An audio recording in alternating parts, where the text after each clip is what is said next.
Au commencement était Bennetia, la terre des dieux, un Éden de verdure et de mer, une création divine dans l'immensité du cosmos.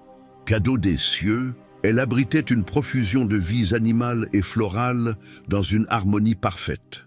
Cela dura 100 000 ans, puis vint l'ère de la création, le premier âge de notre monde.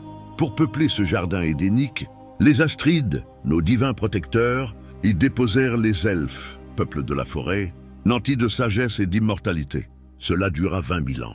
À l'aube du deuxième âge, la grande migration sculpta le destin de notre monde. Arrivèrent d'abord les Thalassiens, seigneurs des mers, suivis par les nains, maîtres du fer, puis les tyrannes, peuple des terres arides, et enfin les hommes, enfants du feu. Méfiants, ces peuples apprirent peu à peu à cohabiter, à tisser des liens, à échanger leur savoir et leur culture. Ainsi se déroula la migration. Cela dura 1000 ans. Dans un élan de générosité sans précédent, les Astrides descendirent des cieux lors de l'éveil, marquant l'année 0 de notre ère.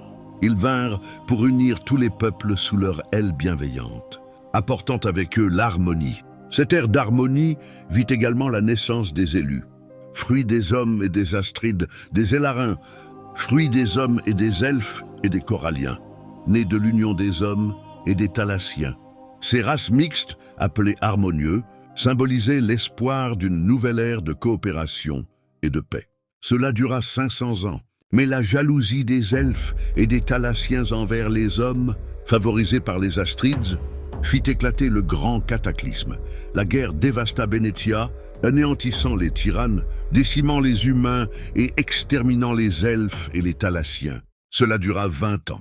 Les Astrides, déçus par tant de discorde, se retirèrent aux cieux, laissant derrière eux les harmonieux pour reconstruire ce qui avait été perdu. Cet âge oublié dura 500 ans. Nous sommes à l'âge des rois, période de renaissance et d'essor des hommes et harmonieux. Cela dure depuis 14 siècles. Nous sommes maintenant en l'an 2400 après l'éveil. Introduction tirée de la voie astrale, texte sacré de l'astrionisme.